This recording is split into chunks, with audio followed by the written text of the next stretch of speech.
Welcome to Worlds Collide, a wrestling card podcast for wrestling fans by wrestling fans, featuring Tony Vella from WrestlingTradingCards.com. This is like a stock market. And Zhan Morning from Wrestling with Cards on YouTube. And I'm not saying there's a right or wrong answer, I'm just posing the question. Join them as they navigate the world of wrestling cards, helping you build a bigger and better collection and making some money along the way. It's that time again. We haven't done it in a while. We're bringing it back, and we have so much to talk about that this is going to end up being a two-part episode. We've got the intro music by Police Academy's own Tony Vella over there with the cool sound effects. This is an After Dark episode, in case the title didn't give it away. Complete ignorant nonsense is going to go on in this episode. However, that being said, we actually have some really, deep thinking, intriguing hobby questions that Tony's brought to the table. And of course, I'm bringing the stupid questions to the table. And I got to be honest, most of this has been inspired by content that I've consumed that's non-hobby content. I understand there's a lot of time and place for some of this stuff to be discussed, but most of the mainstream hobby content, no offense to anybody doing it, because we've got to have people doing it to then just grow the hobby. But, I get tired of listening to, okay, here's a 50-minute episode just breaking down the latest football set. I'm like, okay, I don't care.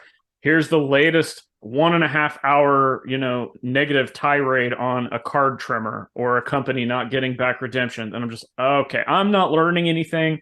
This is good. This is information that needs to be talked about, but I'm not learning anything. So then I start listening to other stuff. I start listening to music podcasts or entertainment or money or investing or all these other weird, just, like the Office ladies. I really like that because I'm a huge Office fan. And then I hear them talk about things and I get these ideas and I'm like, let's just bring it to the table because somebody might like it. So before we go any further, we're starting off with Tony's trip to Alaska. He's back. He made it. How did it go? How was the turnout? Did you get any awesome wrestling fan interactions? Just give us the Cliff Notes. This is my 4th year doing that show. I actually help run that show now, which is fun. A lot of pressure because you want to make sure everybody's having a good time. Everything from the vendors to the artists to the talent, and of course the attendees. You want to make sure they're all having a good time.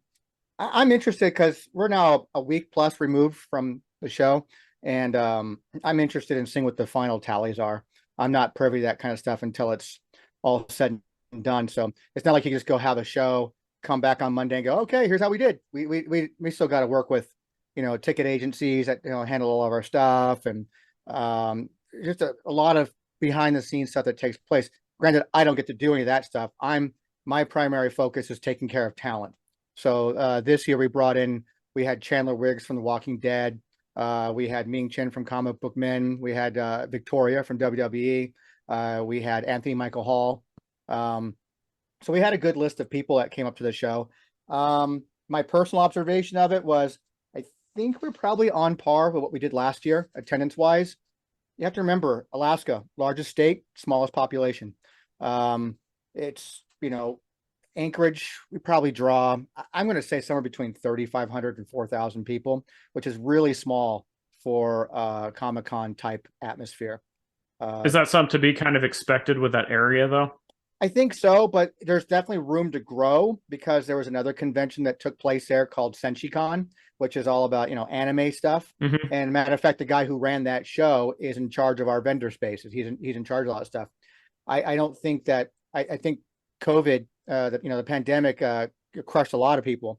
And I think it hurt him because now there's no cash flow coming through to go to the next year kind of thing. So I think he's back starting from scratch again. Well, his show was drawing close to 10,000 people.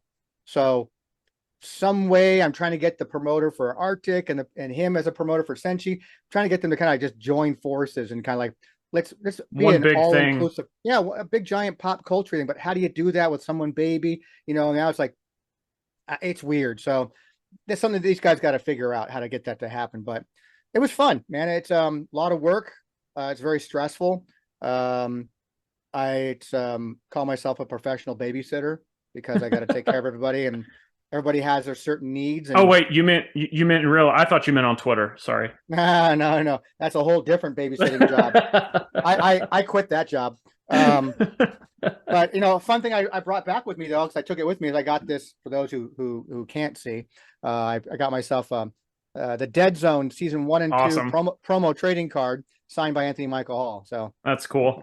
figured I'd go ahead and take that. So and he was pretty stoked to say, "Oh man, I haven't seen one of these in a while." He said, but he was a pleasure to work with. But yeah, it was good. I enjoyed the break from the everyday job that I have here with the store. I did enjoy the break from being away from home for a little bit, because it reminds me of being on the road like I used to be all the time. And I did enjoy the weather, because it was just I left 90-degree weather for 48-degree weather. It was great. Big change of pace. Yeah. It was so wonderful. Loved it. So while you were there on all your hustle and bustle, and this is a generalized question when you're traveling, you're starving. You got to get something to eat. What is your go-to food that maybe people don't expect? Because I've got one too that I think is like the creme de la creme, and people are going to say you're disgusting. So go ahead. No, what is it? I want to know what you're disgusting. I'm intrigued. Pizza. Casey's Huh? Pizza. Casey's Pizza is one of my favorite things in the whole entire world. I've eaten the biggest bougie pizza all the way down to Totino's dollar pizza. And Casey's Pizza always ends up being my favorite. It's consistent. It's great. You can order online, pick it up. I just go down the street. Love it. Love Casey's Pizza. So you're asking me what in Alaska? Anywhere. Anywhere. You're traveling, airports, roadsides, truck stops. I love truck stops too. Well, truck stop diners where you're like, you want some pie with that, hun? As she's like flicking her cigarettes off, and love it. Yeah, that's right. Little side of ash. Yeah. Yeah. If you're getting biscuits and gravy somewhere and there's not ashes with your pepper and the gravy, it's just not the same. Well, you wouldn't know the difference. It's all black and white anyways. That's true. Yeah. You're asking kind of the wrong guy when it comes to food. I'm really bad at that. My wife got me into, appreciating food more. I'm the guy that always quotes and said, if it wasn't for Carl's Jr., I'd be dead. But hey, well, I guess I should have said, my favorite thing besides Casey's is free. So yeah, free. Everything tastes better when it's free 99. Absolutely. So I, airport food is always the worst for me. But I'm very weird when I travel. Like, I want to make sure I only drink a certain amount before I board the plane, because I hate using the bathroom in the plane. I refuse to do that as well. And so, like, even though I like to have a window seat, sometimes it's a longer flight. I go, I got to have an aisle seat now instead, because I know I'm going to have to use the restrooms like that, and I just don't want to bother anybody. You know? My drinking days, man, when I just put on some Depend underwear and I'm good to go. I think, Tony, you had 8 drinks. You haven't gone to the bathroom once. I have twice. So it's just, I don't know. I'm a snack guy. So I'll just grab like a coffee cake or a bag of chips or, whatever, when I'm traveling. But I'm a big thing for me. I'm a big fan of tacos. I will always eat quick and easy. I can have tacos for breakfast, lunch, and dinner, and snacks in between. And the beautiful thing about tacos, like you've probably seen before online, you just put a tortilla underneath that taco. When it breaks out, I got myself another taco. Yep, that's true. And then you can mix and match and do all kinds of different things with them. I'm a big fan of street tacos, especially. Street tacos are my favorite. So just put up whatever, carne asada or whatever to put in there, and just throw in some onions and cilantro, and I'm good to go with some good, something that kicks good with a hot sauce, and I'm good to go. But even when I'm doing events, I go out and do events like that. Like, I'm very picky about what I eat for whatever reason. Like, for instance, Alaska. I stay at this place called the Hotel Captain Cook. It sounds funny. I mean, I thought you were going to say Hotel Captain Crunch, and I was interested, but go ahead. Yeah. That would have been awesome. It's forever known as Hotel Captain Crunch to me now. It's called the Hotel Captain Cook in downtown Anchorage. And it's, all wood. Like, it's really cool. I mean, just a really good looking place, and amazing restaurant there that's called Fletcher's. That's right down the elevator of the 3rd tower. It's like that. And so I ate there every night, and I had the same damn thing every night. And I only ate once every single day, Right. you know. And so I'm having dinner, you know, a couple of margaritas, and that was it, man. Just having my same nice specialty burger they had there with a salad. But yeah, it's a fun place. If you're in Alaska, the one thing I can highly recommend to go and get while it's in season is halibut cheeks. Wow, that's Now, first off, halibut, amazing what they have there. But then getting the halibut cheeks, holy crap. So just so tender, just melts in your mouth. It's just so good. That's So another good. thing I like doing is if I'm somewhere and there's something that I can't just make at home or something that's not from my area, Oh I will yeah. totally get the weird thing on the menu. Oh, because the first year my wife and we got there a couple days early to make a trip out of it.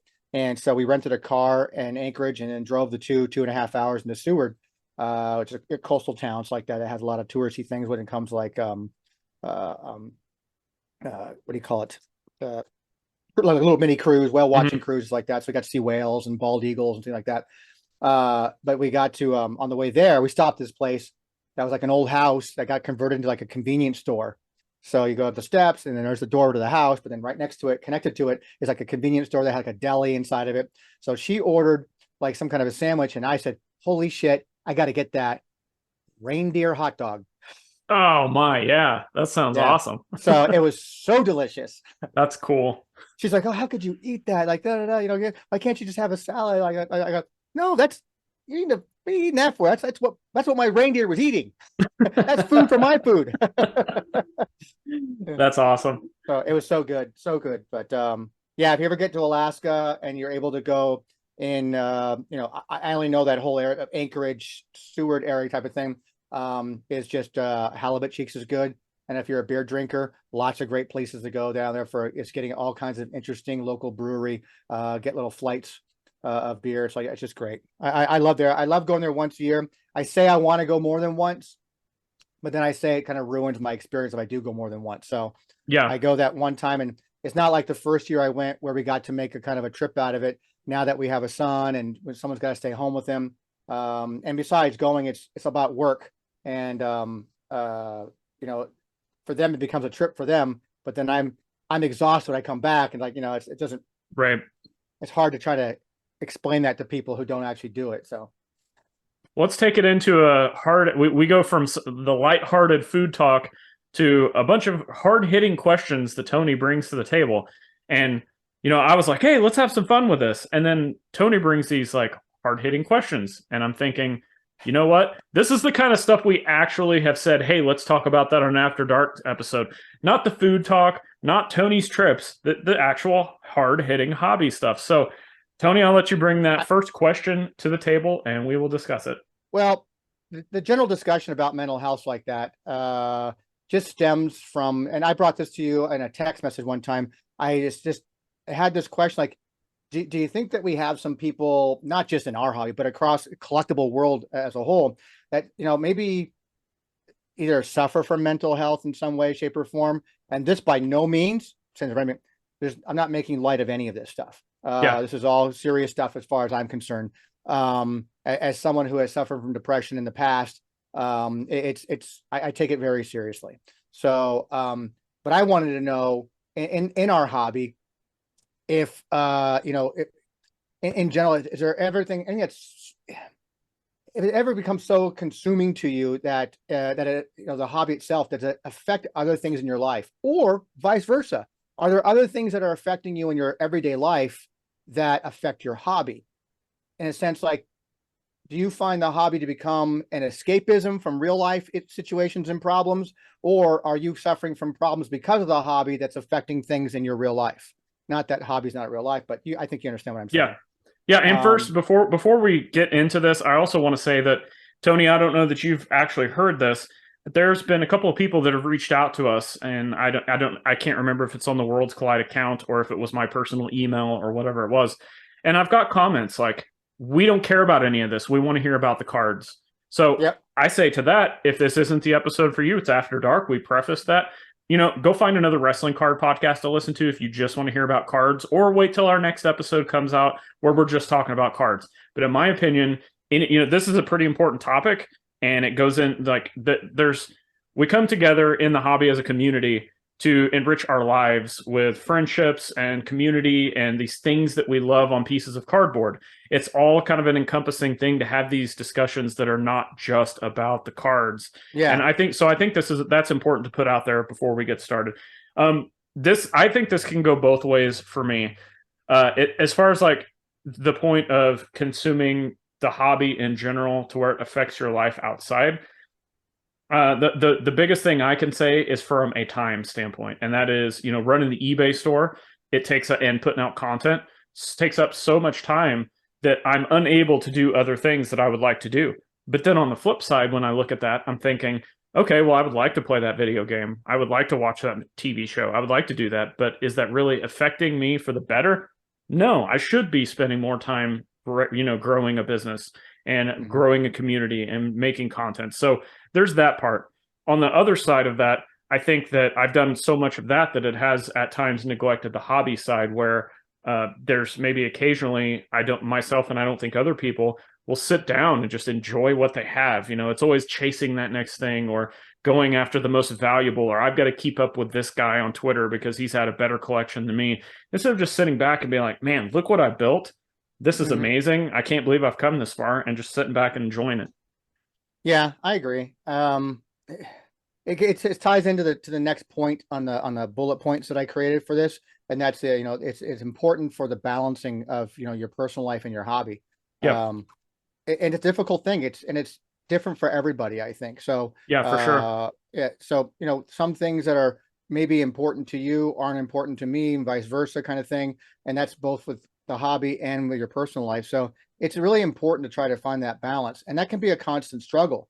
And if and it can play with your head sometimes, like if you are a very competitive person by nature and you're trying to like outdo somebody with your collection slab, that could probably pose a problem, maybe possibly. So it's okay to step back for a minute. It's like that, take a deep breath and kind of say, you know what, like you said, I'm really proud of what I have. You can have levels of disappointment. I'm the Loomis collector, and I let a lot of these one-of-ones just go the last several months. And I'm so thankful that people would send me like, hey, Tony, did you see this? And I'm like, yeah, I see it. It's on my radar. It's like that. But you know what? I have other priorities in my life that I have to go and kind of focus. And that's just, hold on a second. Someone's calling that door. And I know exactly what it is. It's scam likely. That's how it comes. I'm not kidding you. Does it say scam likely? It sure does. I kind of have to kind of like, you know what? Am I going to spend $150 on this one-of-one Loomis card, or that $150? That's a case of action figures for me to sell to the store for inventory. I got to be very mindful of that. So same. I don't let it bother me. I don't let it go like, man, I'm never going to get that card again. I just, and I'm competitive too. I'm very competitive, but I'm not going to go out of my way to let the hobby dictate, how I should do things in my regular life. And I'm not going to let it affect me where it becomes like this issue for me. And there's some people out there, I think that becomes an issue for them. And whether that becomes either it ties into mental health, I guess, or I don't know, I'm not a therapist, but I think it's just important that you have to figure out a way to balance things. And I think if you're being stressed because of something in the hobby, because your collection isn't getting as fulfilled as you think you want it to be, or you deserve it to be, maybe you need to take a step back and sort of like reevaluate, what it is that you're collecting, so like that. And just kind of, again, like I say, just be happy with what you have in that sense. And there's going to be more, you're going to get more over time. I mean, you didn't have what you have now 5 years ago, maybe. And now look what you have. I mean, I think I love my Loomis collection, even though it doesn't contain any super rare one-of-ones, but I love what I have, and I'm going to continue to let it keep growing, and I'm not going to let it affect me outside that. That being said, like I said, I'm not going to let it dip into my personal savings account to go out there and start buying things that I probably don't have a right to be spending money on at this time.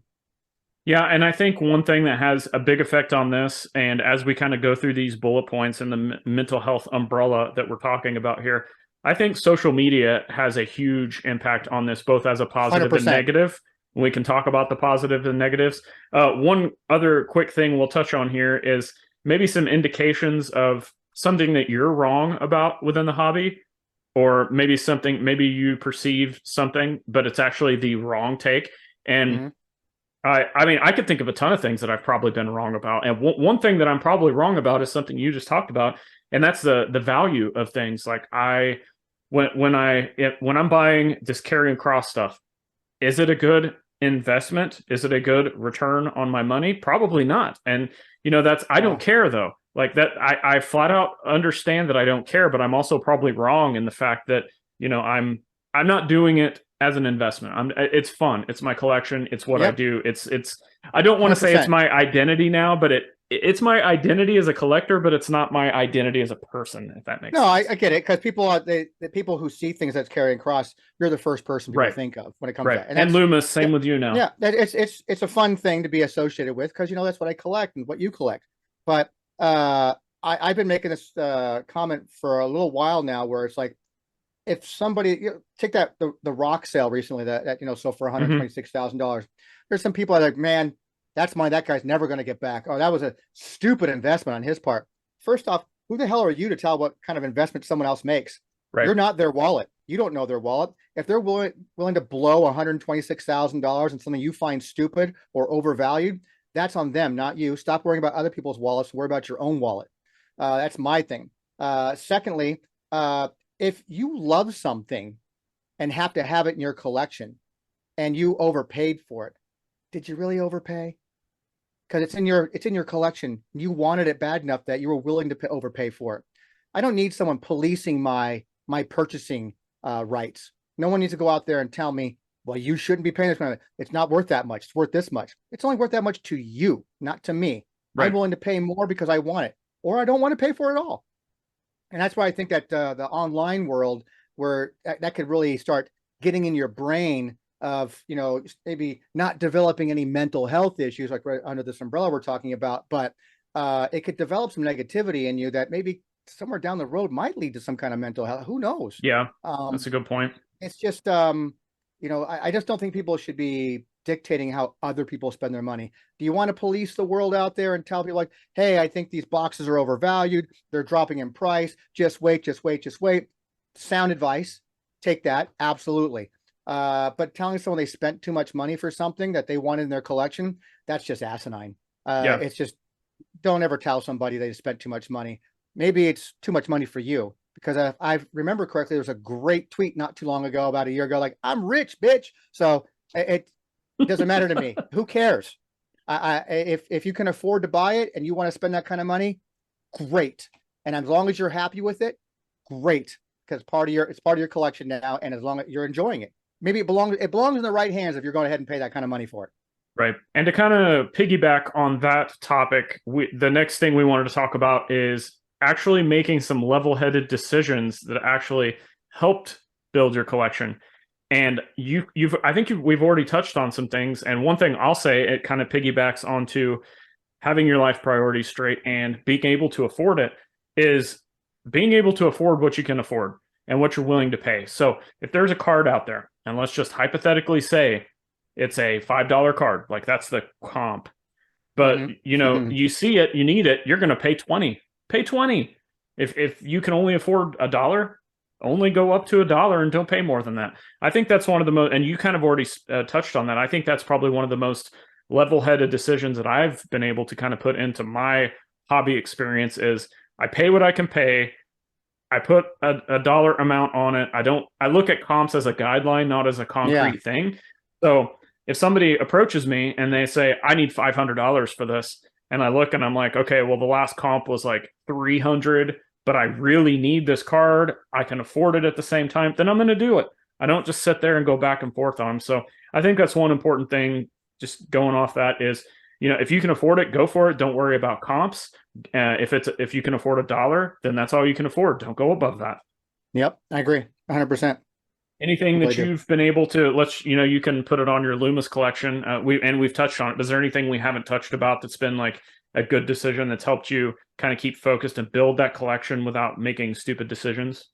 Yeah, I mean, I do the same thing. I give myself a budget in my eBay bidding days. I don't do it as much as I used to. Obviously I made sure I included shipping as part of my total cost. Hmm. And I just I I do have to that be very same thing. careful.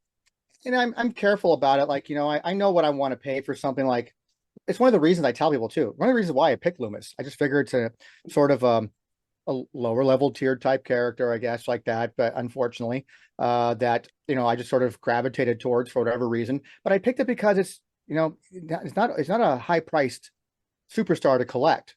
So when I see someone trying to sell something, even a one of one of Loomis stuff, like, I'm not paying $500 or $1,000 for a one of Sure. one tie dye. I don't care what it is.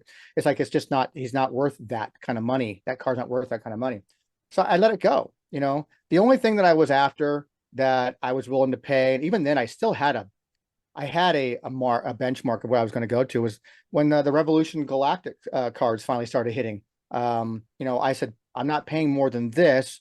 And then I might also tell myself, I might, because I really want this card. And so I kind of went against my own little rules sometimes, that I'm going to pay this amount, and then that amount became this amount. But I was lucky to get it for a certain amount.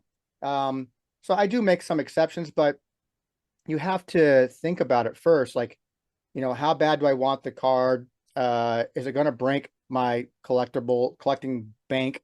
And if it does, then it does. And I just, like, sorry, I just can't get it. I can't let things, the value of things, dictate the love that I have for what I'm collecting sometimes, because I'm not collecting it for financial purposes. I'm not treating my collection of Dexter Loomis stuff as a stock portfolio. Right. I'm collecting it because I really enjoy the thrill of the chase.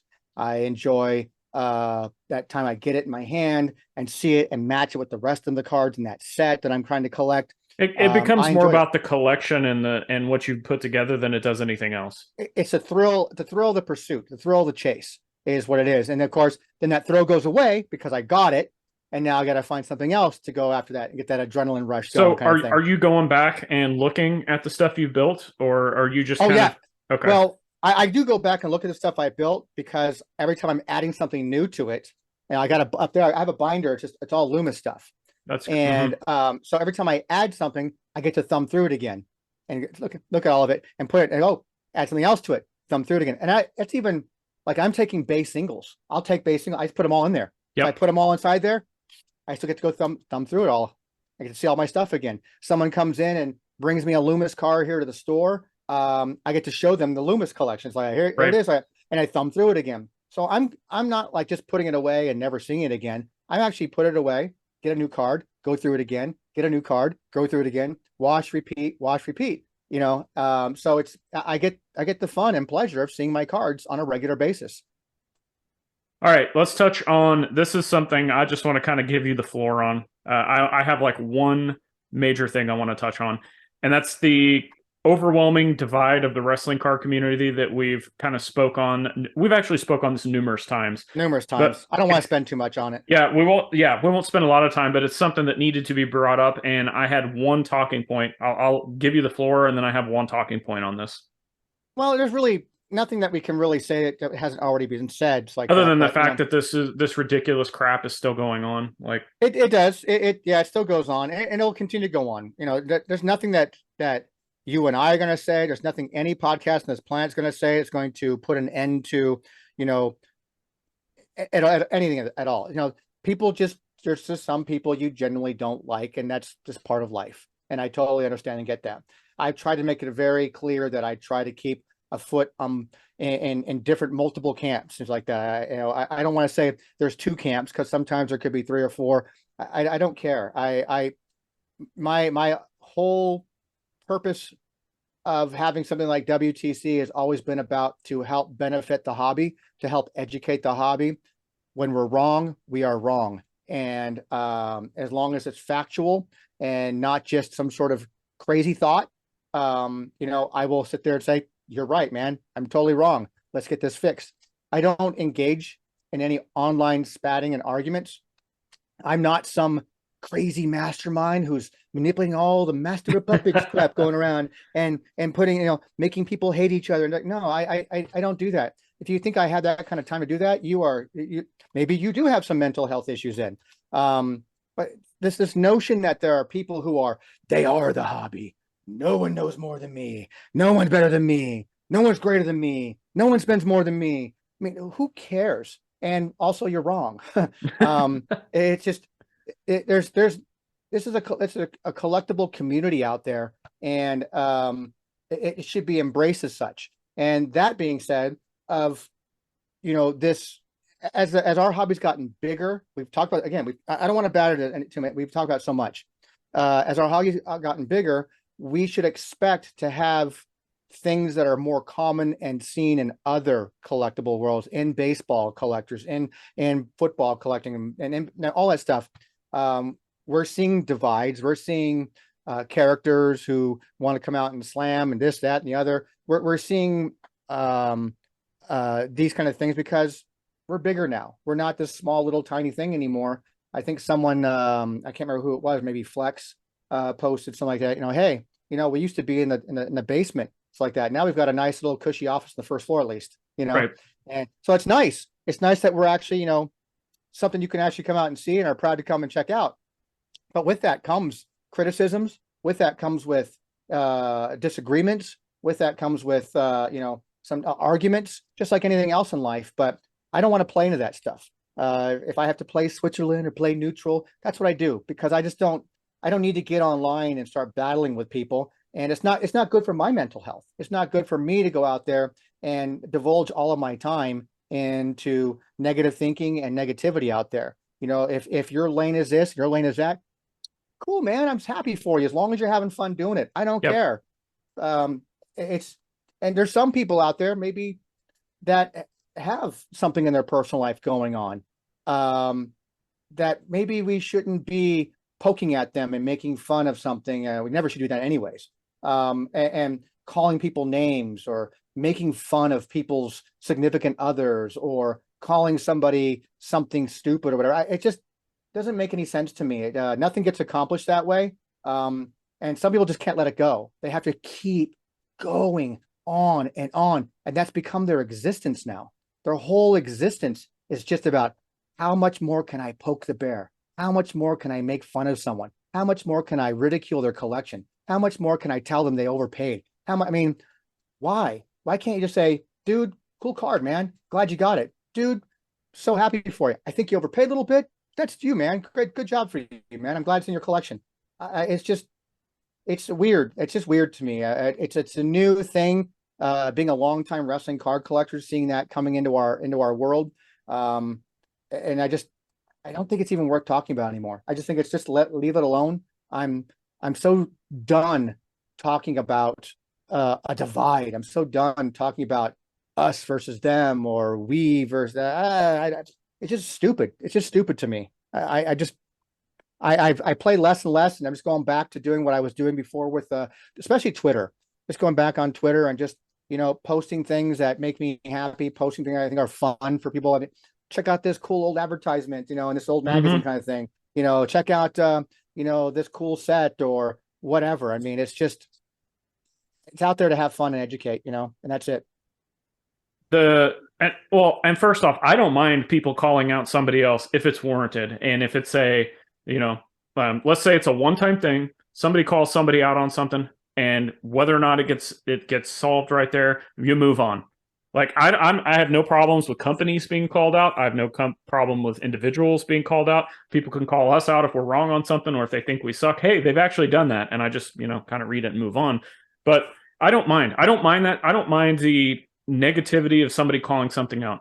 But when it goes to a certain level, when it's just on and on and on and on, that's when the block button, the mute button, the unfollow, like all that stuff comes out. And that's kind of what I want to stick with on this topic. And this is kind of what we're going to close out this part of the episode with.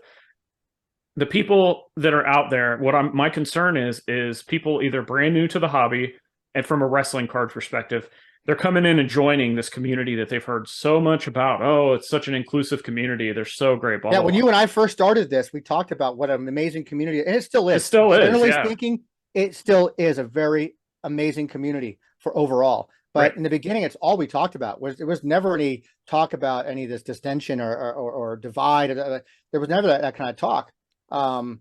And it's just a very, very select few, I think, that are out there. They're so minute compared to the grand scheme of the hobby in general. It's like that. That's what I had to get my brain wrapped around, was like, dude, why are you letting this bother you so much? You know why? Because I'm close to the nucleus of everything that kind of started. It's like that. So I just sort of separated myself from that and said, you know what? Right. Let them do their thing. I still respect what they collect. That was never an issue. I still appreciate the amazing collection they've gotten over the years. It's still amazing to me, and I'm happy for them. I just don't get involved in like the online slandering and back and forth. And like you said, new people coming in, that's like the first thing they're going to see now sometimes, depending on who, where they get in. And that's not what we want our hobby to be about. No, and I've personally seen and heard the ripple effects of this. I've had DMs, I've had emails, I've had people contact me and they said, I just got into these are true things I've actually gotten. I'm not just making up a hypothetical. I've heard people say, I just got into this hobby. I was having a blast, but now with all this arguing, I don't want to be a part of it anymore. Or I'm deleting my social media account. I'm still going to collect, but I don't want to be part of this community online anymore because it's too toxic. And that is exactly what we don't want. So I think, well, we're going to touch on this on the next episode because we're running a little long on here. So we're going to end it. But I think maybe we've got some different ideas that could come to the surface on what you can do to still make this a positive experience amongst all the negativity. So we're going to close this episode out. Tony, let everybody know where they can find you. Oh, where am I online? I forgot. Crappy Wrestling Podcasts Are Us.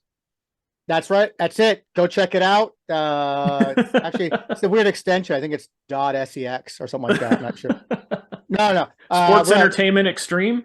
There you go. Yeah. WrestlingTradingCards.com. All of our social media handles can be found at the bottom of every single page of the website. I appreciate everybody who ever uses the website and anybody who ever reaches out to me.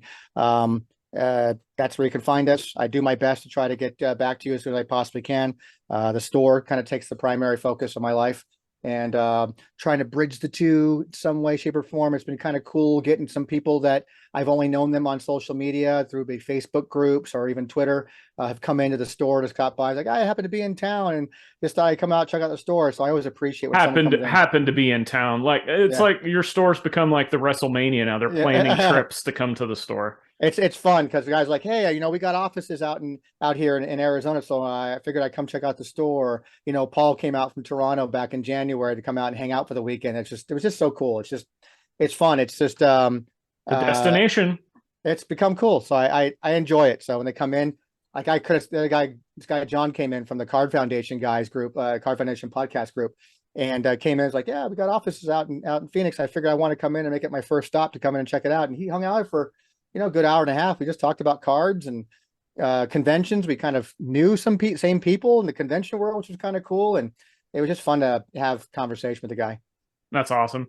Yep. Yeah. Make sure, and WTC TV, I always plug it because I love it. I can't plug it enough. Like great, different types of content. Adam and Ryan doing great. You and Paul, of course, rule on your monthly recaps. And anybody else that decides to come on board in the future, with potentially, making it a actual network on the WTC there's plans. TV. There's plans.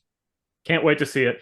You can find everything I'm doing at Zane Morning on social media, Wrestling with Cards on YouTube, Wrestling with Cards, the podcast, and of course, this great, grand, wonderful podcast, Worlds Collide.